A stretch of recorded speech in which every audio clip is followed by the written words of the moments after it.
What happens when the people who raised you for half a century were never your biological parents at all? In a quiet corner of Derbyshire, a man lived an ordinary life built on trust and a family he believed he had always belonged to. Yet a single discovery would open a fault line beneath everything he thought he knew, sending him on a search that stretched across decades.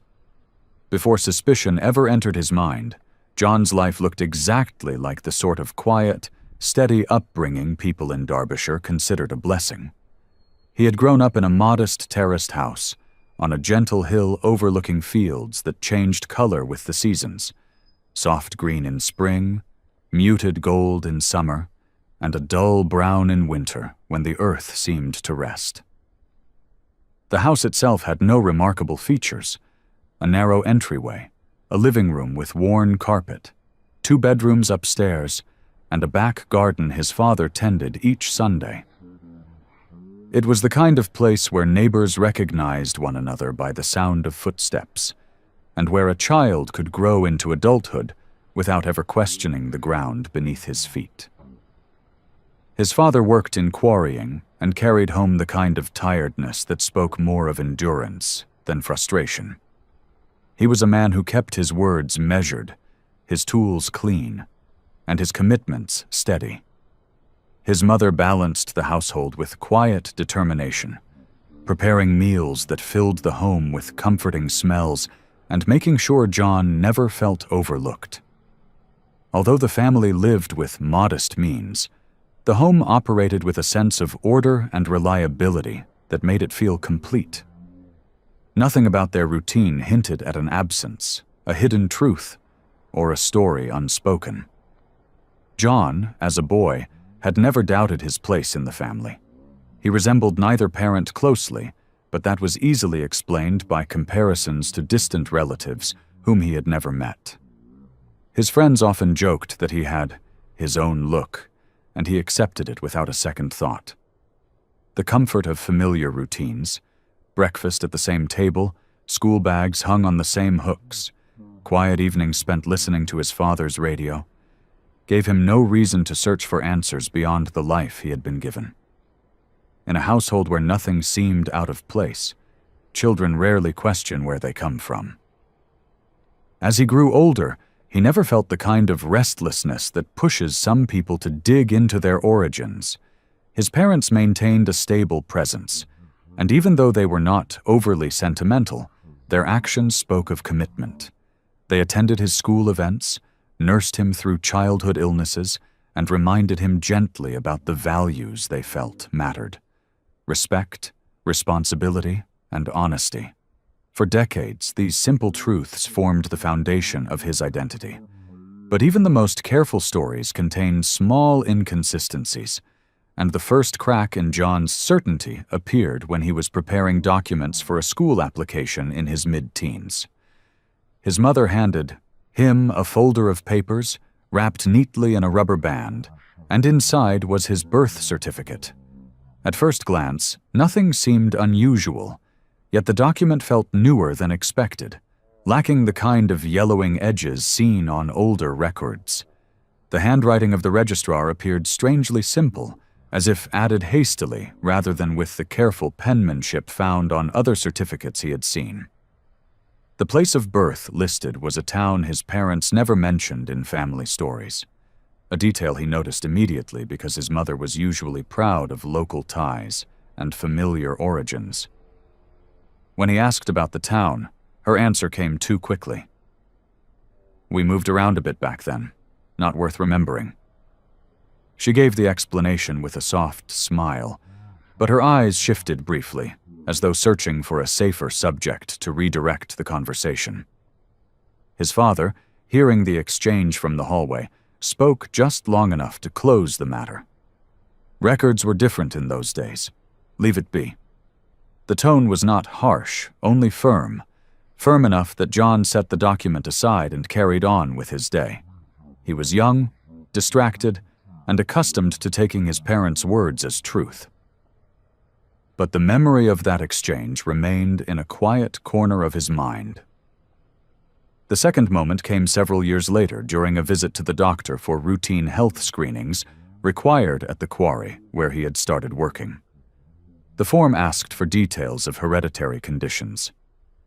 John knew little about his extended family, so he asked his mother that evening. She hesitated. Not long, but long enough to alter the rhythm of the conversation, before saying, "No one ever had trouble with that side of the family." It was the first time she used the phrase, "that side," and it struck him as out of place, because he had never heard her describe relatives in such vague terms. Normally, she liked to anchor stories with names, places, or relationships, even if the details were simple. This time she offered nothing. She simply folded laundry with a briskness that signaled she would rather not continue. Still, John did not push.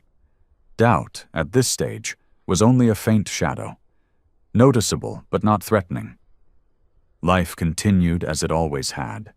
He worked, paid bills, visited his parents regularly, and maintained the comfortable patterns they all had come to rely on.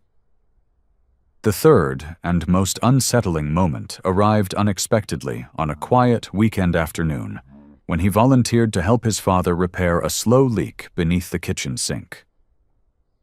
They knelt side by side on the tiled floor, sorting through old tools stored in a plastic crate. As John lifted a stack of aging utility bills placed underneath the sink, a small photograph slipped out and landed face down on the mat.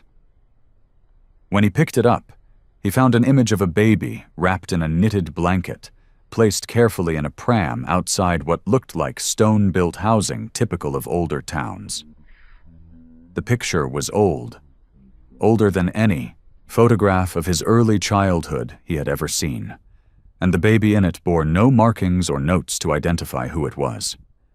John asked who the child might be. His father froze, not dramatically, but unmistakably, as though stepping on a memory he had hoped to avoid.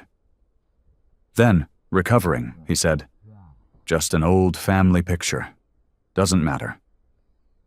Before John could ask further, his father reached forward, took the photograph gently yet decisively from his hand, and slid it behind the stack of papers.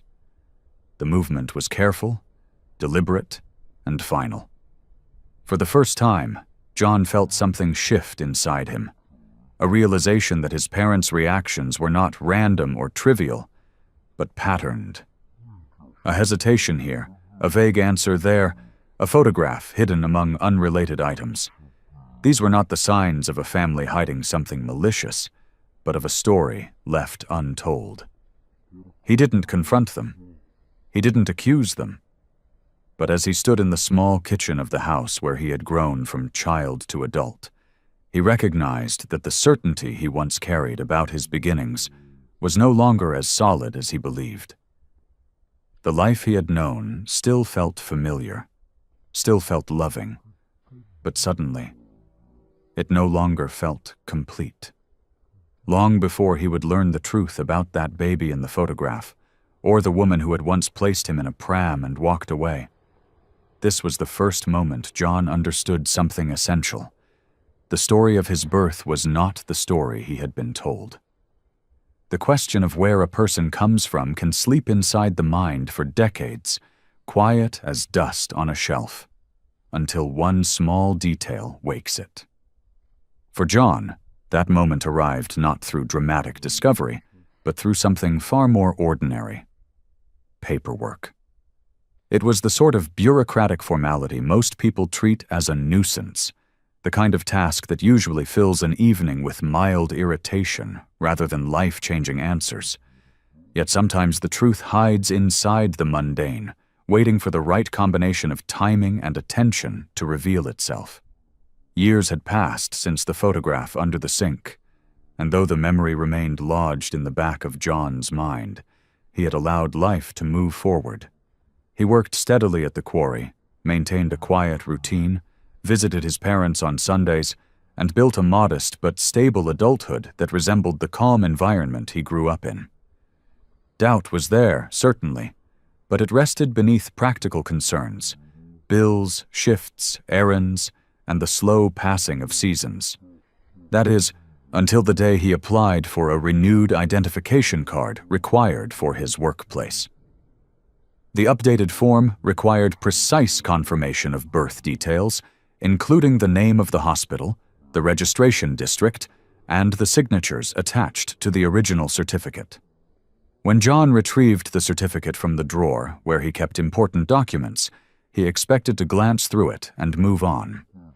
But as he compared the fields on the form with the details on the certificate, he noticed discrepancies he could no longer dismiss as accidents. The birth address listed was a street he had never heard associated with his family. The certificate recorded the midwife's name, but a quick check against public records online brought up no trace of such a person working in the region during that period. And the registrar's signature, once merely odd, now appeared almost suspiciously plain, lacking the elaborate style used at the time. The edges of the paper were still too crisp for something supposedly issued in the early 1960s. For the first time, he felt a pressure in his chest, a slow tightening, not of fear, but of understanding. Something wasn't aligning. Something had been constructed, perhaps with the best intentions, but constructed nonetheless. That evening, he visited his parents' home, intending to ask for clarification in a calm, straightforward way. He did not arrive with accusations or anger. His aim was simply to make sense of a document that no longer made sense on its own. When he entered the house, his mother was preparing dinner, and his father was in his usual place by the small radio. Nothing about the scene suggested tension. It looked like every evening he had ever spent there. He placed the certificate on the kitchen table and asked a simple question. "Could you explain this part to me? The place of birth doesn't match anything you've mentioned before." His voice held no edge, but his words landed heavily. His father paused the radio without looking up, and his mother's hands froze over the cutting board. It was a silence shaped not by confusion, but by recognition, the kind that forms when people realize a long-avoided moment has finally reached them. His mother glanced at his father, as though waiting for permission to speak, but his father only leaned back in his chair and released a slow breath that carried decades of unspoken weight. When he finally met John's eyes, there was no denial in his expression, only resignation. "You were left outside our door," his father said quietly, without embellishment, without drama. "It was early morning, cold, and you were in a pram. We thought someone would come back. No one ever did." John felt the room narrow, though the air remained calm. He had imagined many possibilities over the years, but hearing the truth spoken aloud left him unsettled, not because it was shocking, but because it was simple. Brutally simple. A baby placed in a pram. A door opened. Two people making a choice they never expected to make. His mother added, with a tremor in her voice she tried to suppress, that they had notified the authorities at the time, but the situation quickly became tangled in the bureaucracy of the era. Social services were overwhelmed. Hospitals struggled with incomplete records. The police treated it as a case that might resolve itself if a distressed mother returned. Days passed, then weeks, and eventually, the authorities suggested that perhaps the couple who found the child might be the best people to care for him. It was not a formal adoption, not then, but a quiet arrangement that gradually became permanent. Her voice cracked only once when she said, "We didn't hide this to deceive you. We hid it because we feared losing you. They could have taken you away if we pushed the issue." John listened silently. His emotions did not rise to the surface in a dramatic wave. Instead, they settled deep within him, heavy and slow, like stones sinking into water. He understood the fear his parents must have felt back then. The fear of being judged as unfit, the fear of handing over a child they had grown attached to, the fear of starting a separation they would not survive emotionally. Yet understanding did not erase the ache forming in his chest, the ache of realizing that the first chapter of his life had been built on omission. "How long were you going to wait before telling me?" he asked. His voice remained steady, but the question carried the weight of the years he had spent believing a story that now felt hollow. His father answered first. "We hoped it would never matter. You were ours. That was enough." His mother reached for his hand, but stopped halfway, uncertain whether the gesture would be welcomed. "We always meant to tell you someday," she said softly.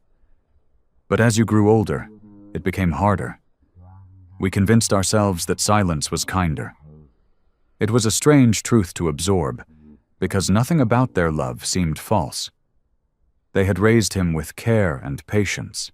They had given him stability, safety, and the kind of quiet loyalty many children long for.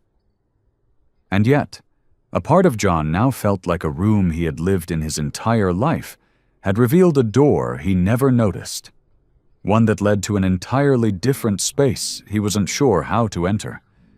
He did not raise his voice. He did not storm out.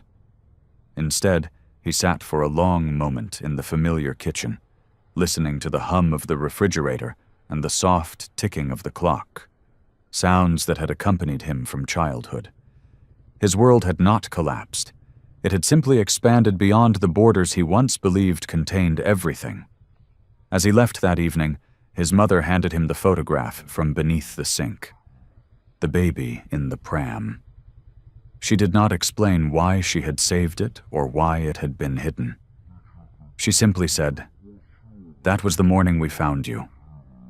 There are revelations that explode, and there are revelations that settle in slowly, reshaping a person's understanding of himself like water wearing down the edges of stone.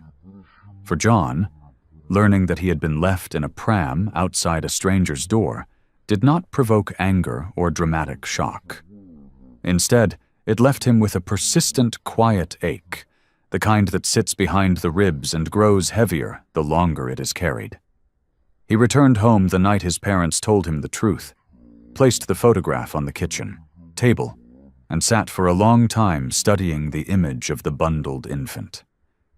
He knew it was him, yet the scene felt distant, almost foreign, like looking into the life of someone else entirely. He began to search for those threads carefully, almost reluctantly.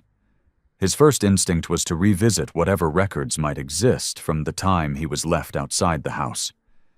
He asked his parents for the names of the officers they had spoken to, the dates they remembered contacting authorities, and any documents they might have saved. But what they had was incomplete. Fragments from a time when procedures were loose, communication between departments inconsistent, and records often handwritten rather than systematically stored. His mother found an old notebook where she had once jotted down phone numbers of social workers, but most names had faded beyond recognition, and the agencies had likely been merged, renamed, or dissolved entirely over the decades. Still, John made an effort. He visited the local records office, a place filled with heavy books and faint smells of dust and ink. A clerk helped him search through archived logs of police calls made in the months around his estimated birth date. There were reports of disturbances, of missing dogs, of neighborhood disputes, but nothing about an abandoned infant placed on a doorstep in the early hours of the morning. The clerk suggested that the case might not have been formally logged, especially if officers at the time believed the situation to be temporary or if they assumed the mother would return. John thanked him politely, even though the answer added nothing new. It simply confirmed what he had begun to suspect. The paper trail of his earliest days had nearly vanished.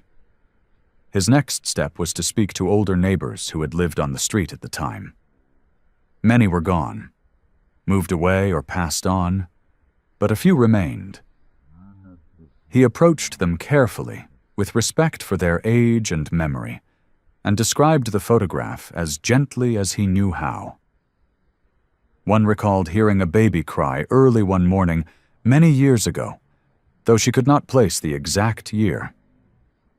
Another remembered seeing a young woman a few times around that period. Someone who seemed nervous, always glancing around as if being watched. She thought the woman had been staying with someone nearby, but she could no longer recall the house or the name. Her memory had softened with time, leaving behind impressions rather than facts. John listened patiently, grateful for even the faintest recollection, but he felt the frustration of trying to build a story from fragments of memory long past their prime. Each conversation offered only half-formed details, suggestions, impressions, shadows, none of which pointed toward a clear answer. In those moments, he realized how fragile the past becomes when not held in writing or spoken aloud regularly. It dissolves, leaving behind only the vaguest trace. It was during one of these conversations that he encountered the kind of mini-twist that can momentarily redirect a person's hopes.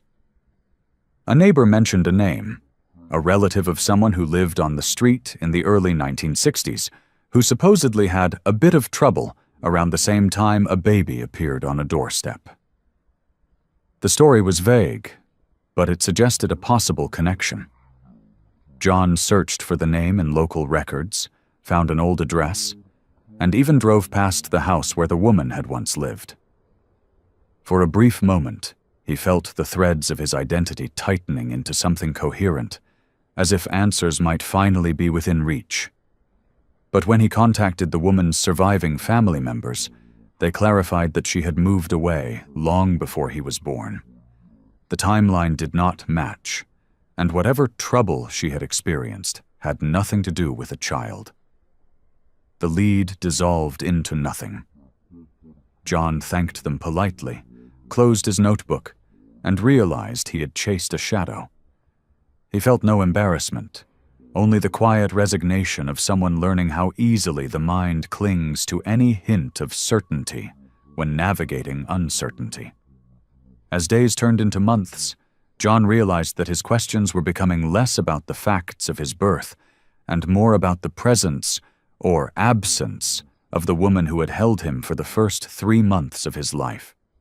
What had led her to leave him in a pram outside a stranger's house? Was it desperation, fear, poverty, shame, or something else entirely? Did she think of him afterward? Did she believe she was protecting him? Or had she been forced into a choice she did not want to make? These were not questions a records office could answer. They were not questions neighbors could recall. They were questions only one person in the world could explain. The woman who had carried him, cared for him briefly, and then disappeared from his life without a trace. And so, slowly but steadily, a new thought began to form in John's mind. Finding her was the only way to close the gap in his story. He did not know yet how impossible that search would seem, nor did he realize how many wrong turns were waiting ahead. But the seed was planted, and once planted, it would not stop growing. Long before he would meet her, long before he would hear her voice tremble as she explained the truth, this was the moment John understood something essential. The story of his birth had not ended on that doorstep. It had only begun there. There are journeys that begin with urgency, and there are journeys that begin quietly, gathering weight as years accumulate around unanswered questions. John belonged to the second kind. Once he learned the truth of how he came into his adoptive parents' home, he didn't immediately set out on a frantic search. Instead, his curiosity developed slowly, shaped by long stretches of work, family obligations, and the steady, patient nature he had inherited. Not from blood, but from the people who raised him. His life did not break apart the day home discovered he had been abandoned. It simply opened a space he could no longer ignore. But the lack of documentation was not what discouraged John the most. It was the absence of direction. Every lead dissolved into another question. Every detail seemed partial, interrupted, or distorted by the simple passage of time. Even the neighbors who had lived on the street during his early months were unsure of what they saw, or when they saw it. Some mixed memories of different years. Others confused him with other babies born in the area. At times, John wondered if the story of the pram and the doorstep had grown symbolic in people's minds, softened into something less factual and more like a local tale. Still, the question persisted. Who was his mother? Not in the sense of biological lineage, but in the quiet, human sense of wanting to understand the woman who had held him, fed him, and, however painful the thought, walked away from him. As he approached 50, the search felt increasingly distant, almost impossible. The world had changed, and with it the systems that once captured fragments of people's lives. Yet something shifted inside him during these years. His adoptive parents grew older, and caring for them became a new focus in his life. Their frailty softened any resentment he might have felt. Instead, it reminded him of the gratitude he owed them. But their age also pressed upon him a realization. When they were gone, the last living link to his early history would disappear with them. Whatever story was still reachable needed to be reached soon. One afternoon, while watching television at his parents' home, John saw an episode of Long Lost Family, the ITV program that reunited children with birth parents separated by circumstances decades earlier. He watched as investigators navigated impossible gaps, missing records, altered names, forgotten addresses, and somehow managed to find answers through patience, forensic work, and a deep respect for the human stories behind each case. The episode ended with a reunion so gentle and understated that it stayed with him long after the credits faded. John did not make the decision immediately. It took weeks, perhaps months, before he finally wrote down his story on a simple sheet of paper. The pram, the doorstep, the morning his adoptive parents found him. He mailed it without ceremony, placing the envelope in a postbox on his way to work. He expected nothing. It felt less like initiating a search, and more like acknowledging a truth he had long held quietly inside him. Several months passed before he received a call from the program. A producer asked if they could verify some basic details. John agreed, though he felt a familiar caution. Hope mixed with a sense that disappointment was more likely. Yet the team treated his story seriously. They asked for copies of his birth certificate, the photograph from the pram, and any recollections from his adoptive parents. They approached the case, not as a curiosity, but as a matter deserving methodical investigation. The first stage of their work involved tracing individuals who had lived on the street in Buxton during the years around John's birth. Old census data, archived address lists, and voter registers were reviewed, revealing a list of names long forgotten by the community. Some people had passed away, but others were still alive, and the investigators contacted each one. Memories varied, as memories often do, but a general outline began to emerge. A woman in her late teens or early 20s, seen occasionally in the neighborhood around the time John appeared.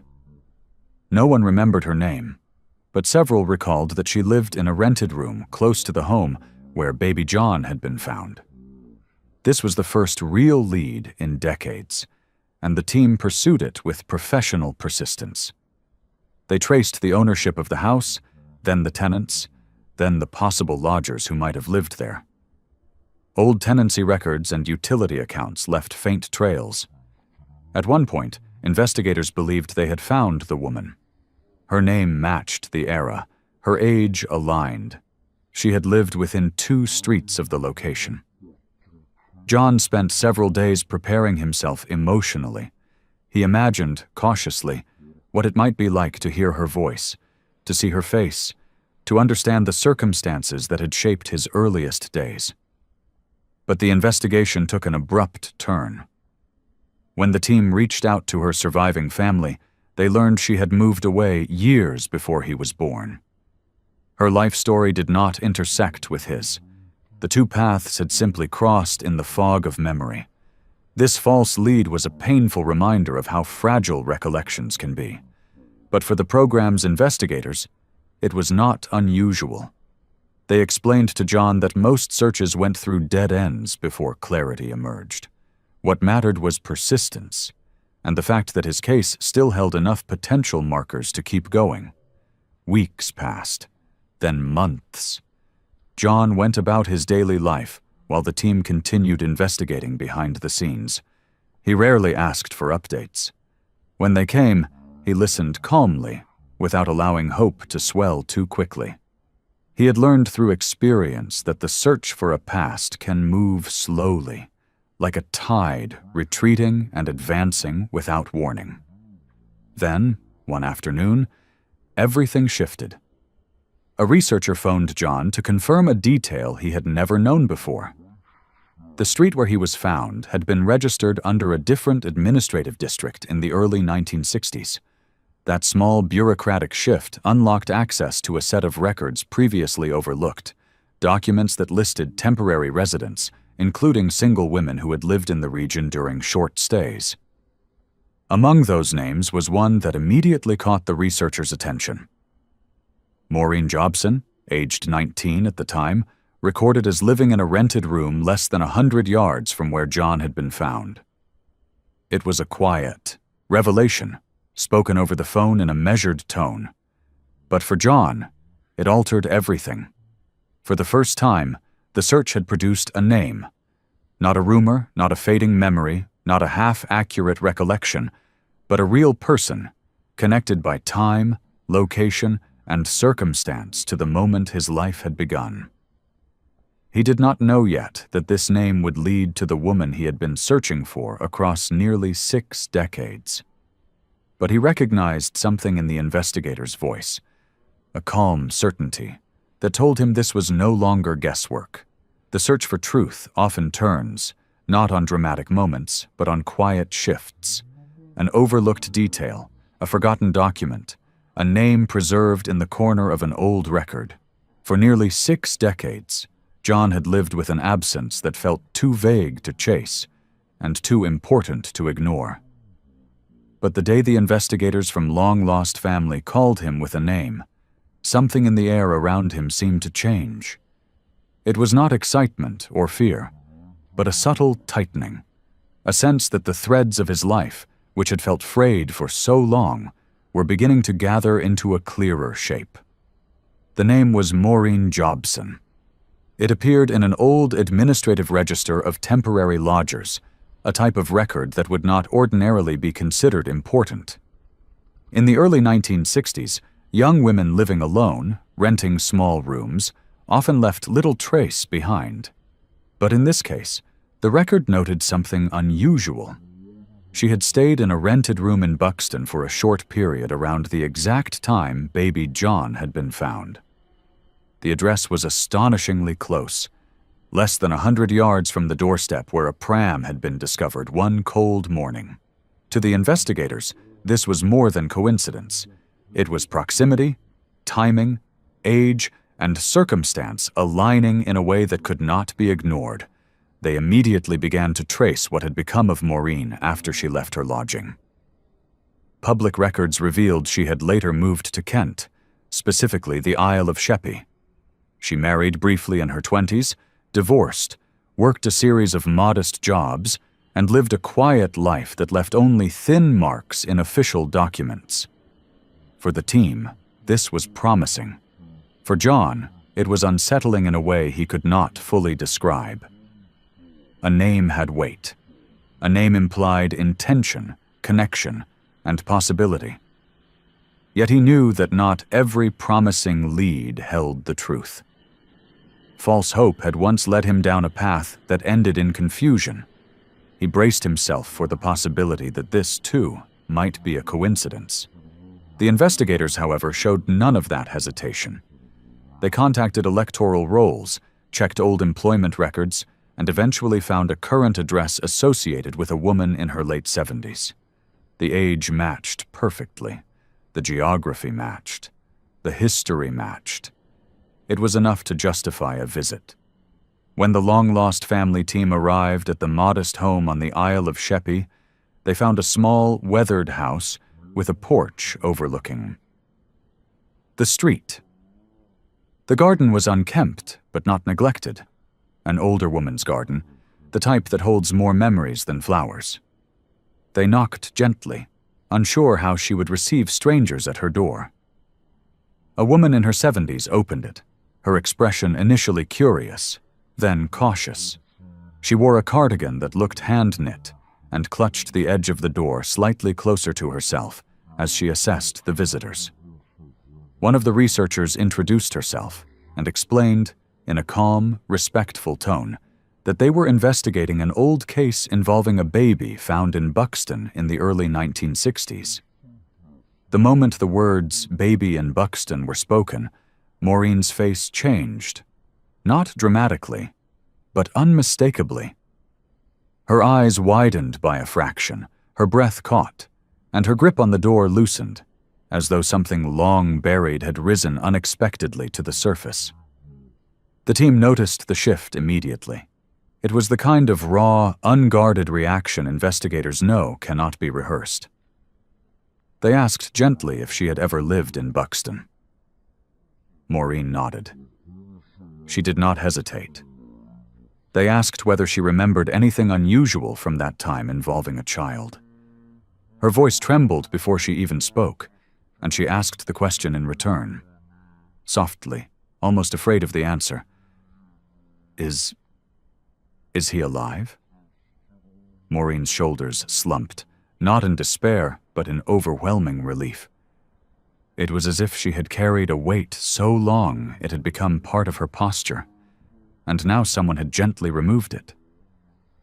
She wiped her cheek with the sleeve of her cardigan, though no one had yet spoken the man's name. "Please, tell me his name," she whispered. The lead investigator answered simply, "John." At that single word, Maureen pressed her hands to her face and began to cry, a soft, shaking sound that carried decades of guilt, fear, and love. She steadied herself on the doorframe and repeated his name several times, each repetition softer than the last, as if she were testing its reality after years of imagining him. "I never forgot him," she said, "not a single day." This reaction was more than confirmation. It was recognition, the kind that cannot be manufactured. The team asked gently whether she had placed a baby in a pram outside a neighbor's home. She closed her eyes and nodded. Then she asked for a moment to sit. Inside her home, the researchers sat with her among old photographs, teacups that looked well used, and furniture softened by time. She explained, in slow, halting sentences, that she had been barely 19 when John was born. She had no support, no money, and was living in a rented room so small she could touch both walls with her outstretched hands. The conditions were harsh, the future uncertain, and the social stigma unforgiving. She feared authorities would judge her unfit solely based on her living situation and would take her child into care permanently. "I was terrified," she said. "I loved him. That was the problem. I thought they'd take him from me and put him in a place where no one loved him. I couldn't let that happen. So I left him where good people lived. I watched from the corner until the door opened." She admitted she had returned twice in the following weeks, standing far enough away that no one would recognize her. Each time, she saw the couple, John's adoptive parents, caring for him. He looked warm, fed, safe. "I knew he had a life then," she said, "a better one." When the researchers asked if she ever tried to find him again, she shook her head with a sorrow that seemed to age her further. "I didn't know how, and I thought, if he was happy, I had no right to disturb his life." That evening, after leaving her home, the team phoned John. Their tone was calm, but carried a gentle gravity, the kind that signals the arrival of an answer long sought. "We found her. they said. They did not need to say more. John heard the shift in their voices. The certainty. After nearly 60 years, the question that had lived in the deepest corners of his mind finally had a name, a face, a story. And for the first time, he understood that the woman who had once walked away had never truly let go. There are moments in life that arrive without preparation, even when a person spends years imagining them. John had wondered, many times in silence, who his mother might be, whether she was alive, whether she ever thought of him. But he had never allowed himself to picture a specific meeting, a conversation, or a setting. It felt too distant, too fragile, like wishing for something that might dissolve if held too tightly. And so when the investigators told him they had found her, he responded calmly, almost quietly, as if his mind had not yet caught up with the weight of the words. The team arranged a meeting, not in a studio or a brightly lit room, but in a small cafe near Maureen's home. Neutral ground, private enough to protect the fragility of the moment, yet familiar enough to keep both from feeling overwhelmed. It was the kind of cafe where time moved unhurriedly, with wooden chairs that creaked softly, and a window that looked out toward a quiet street. The owner knew the investigators and agreed to open early so the meeting could take place before the public arrived. John arrived first. He chose a seat near the window, not because of the view, but because it allowed him a moment to settle his thoughts with something steady behind him. He placed his hands on the table, then folded them, then unfolded them again, unsure what to do with their restlessness. There was no fear, only the sense that his life, so shaped by small certainties, was about to expand into unfamiliar territory. He did not wait long before the cafe door opened. Maureen stepped inside, leaning slightly on the doorframe as though steadying herself, not from age but from the anticipation of a moment she had feared she would never live to see. She wore a dark coat, buttoned high at the collar, her hair neatly brushed, though a small strand had escaped near her temple. When she spotted John, she hesitated, and for a moment both remained still, connected by nothing more than the knowledge that the person in front of them had shaped their lives in ways neither fully understood. The investigators stepped back, giving them privacy, though they stayed nearby in case either needed support. John rose slowly, unsure whether a handshake or a simple nod would be more respectful. Before he could decide, Maureen spoke first. Her voice was soft, almost fragile. "Hello, John." He nodded. "Hello?" It was a simple exchange, yet it carried 57 years of silence. They sat facing each other, their hands resting on the table but not close enough to touch. A server placed 2 cups of tea before them, though neither reached for them immediately. For a long moment, they simply looked at each other, not searching for resemblance, because resemblance was never guaranteed, but trying to understand the presence of the person they had imagined but never known. John was the one who finally spoke, his voice steady but quiet. "I only have one question," he said. "The same question I've had for most of my life. Why did you leave me?" It was not asked with accusation or anger. It was the question of a man who simply wanted to understand the beginning of his own story. Maureen inhaled slowly, gathering the strength to respond. Her eyes glistened, but she did not look away. She answered with the honesty of someone who no longer had anything to hide. "I was 19, she said. "I was alone, I was frightened, and I was living in a room so small and so filthy that I was ashamed to bring you back to it after the hospital. The walls were damp, the floor was broken, and the landlord barely tolerated me. I kept you warm as best I could. I fed you. I held you. But I knew if anyone saw how we were living, they would take you away, and I was terrified of where you might end up." She paused, letting the truth sit between them. "I'd grown up in care myself," she continued. I knew what those places were like back then. I didn't want that for you.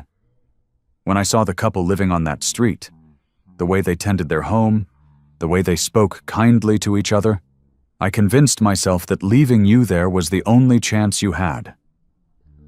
She wiped a tear with the back of her hand. "It wasn't that I didn't love you. It was that I loved you so much I didn't trust myself to raise you the way you deserved. I thought, if they opened their door and found you, they might give you a life I couldn't. It was the hardest thing I've ever done." John listened without interrupting, his expression calm but focused. He felt something move inside him, a gradual alignment of facts, emotions, and half-formed memories he never had. He understood that her decision, however misguided or desperate, had been made, under pressure he could not fully imagine. She continued, her voice shaking more now. "I came back," she said. "Twice. I saw you through the window. You were in a little bassinet near the fire. They were taking care of you. You looked healthy, warm. I stood there thinking I'd knock on the door, tell them I was your mother. But I couldn't. I was scared they'd think I'd come to take you back. Scared they'd refuse. Scared they'd call the authorities. I had no strength left. So I left again. I told myself you had a better life without me."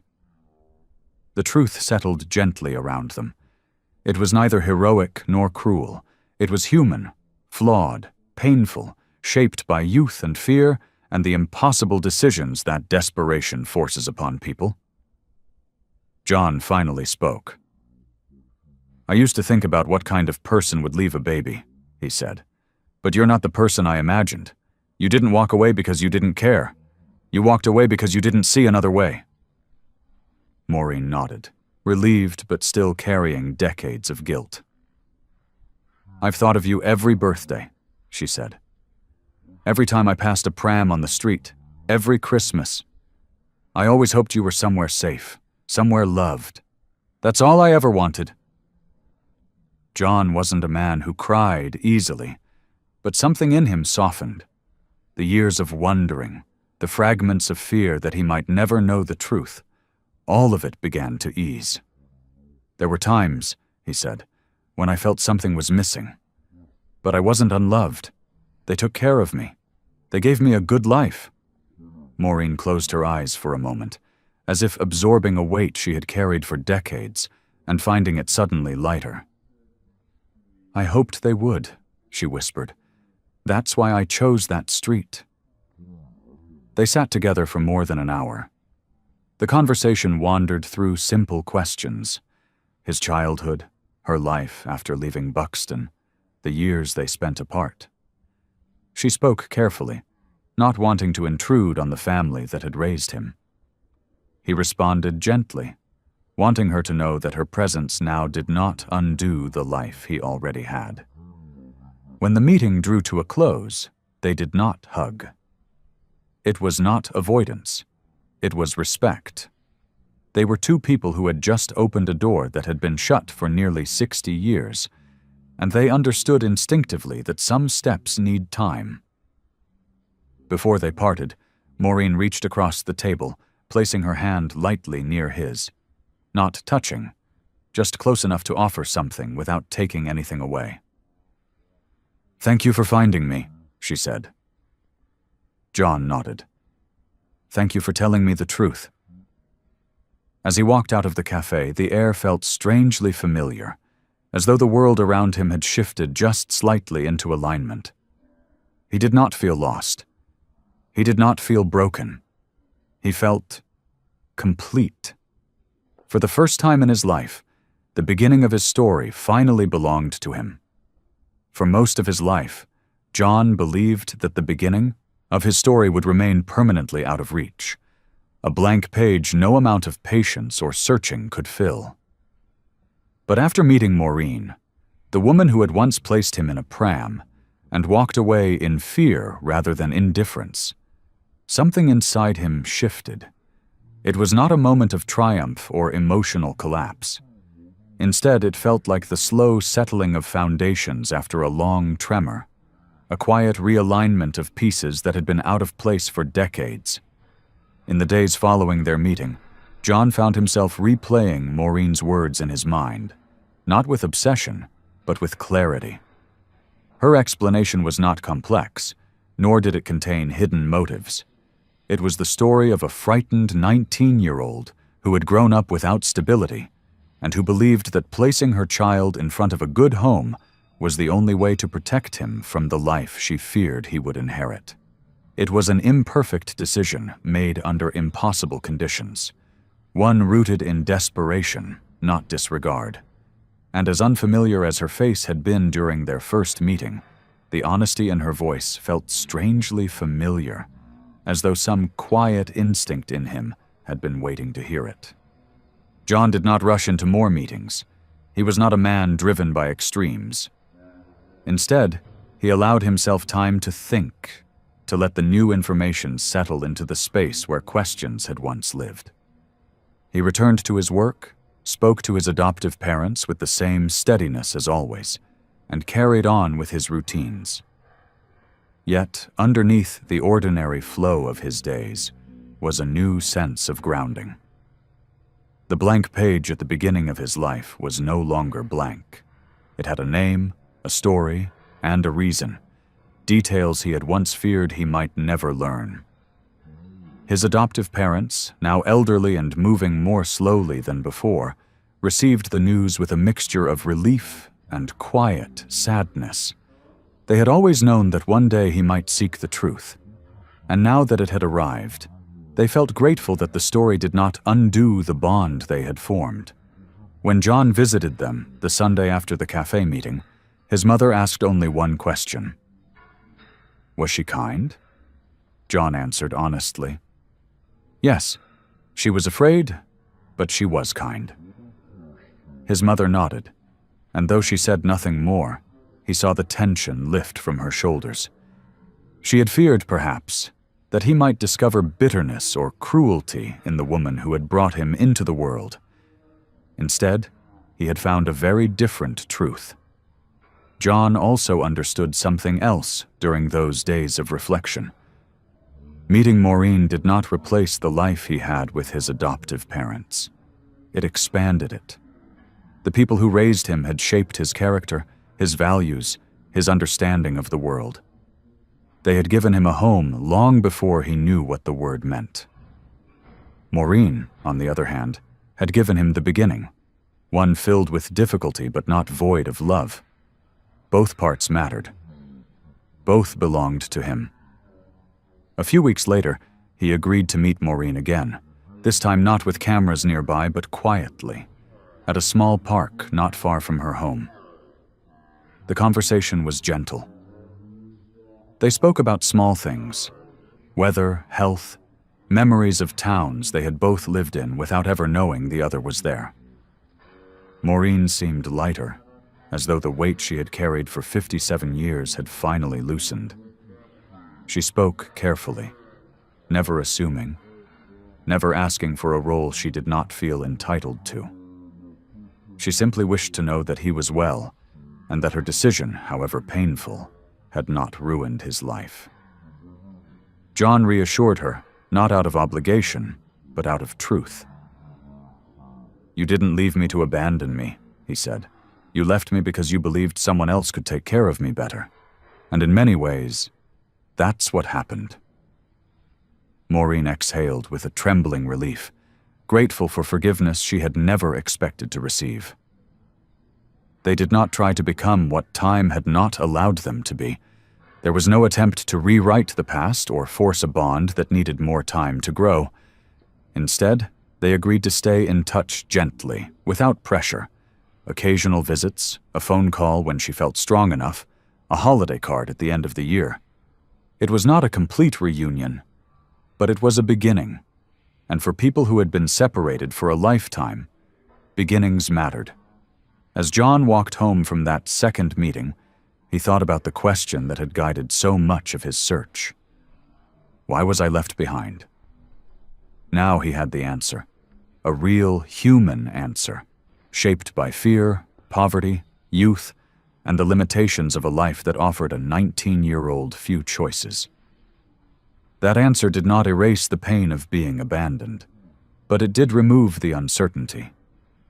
And sometimes clarity, even when imperfect, is enough to bring peace. He also understood something else, something that settled softly as he walked along the familiar Derbyshire streets. Finding the truth had not changed who he was. It had simply allowed him to reclaim the part of himself that had remained unreachable for so long. He did not feel divided between two families. He felt connected to the ones who raised him and to the woman who had brought him into the world but lacked the strength to stay. And so, with the truth finally placed gently into his hands, John allowed himself to wonder a quiet question he had never been able to ask before. Does knowing where a story begins change the story itself? Or does it simply change the way a person carries it? The answer, he realized, might take the rest of his life to understand. But for the first time, he felt ready to live with it. If this story left you wondering how many other hidden beginnings lie behind ordinary lives, don't forget to follow the channel. Every week, we look at cases where simple details shift an entire lifetime of understanding. And before you go, tell me, if you were John, would you want to meet the parent who left you behind, or let the past stay where it was?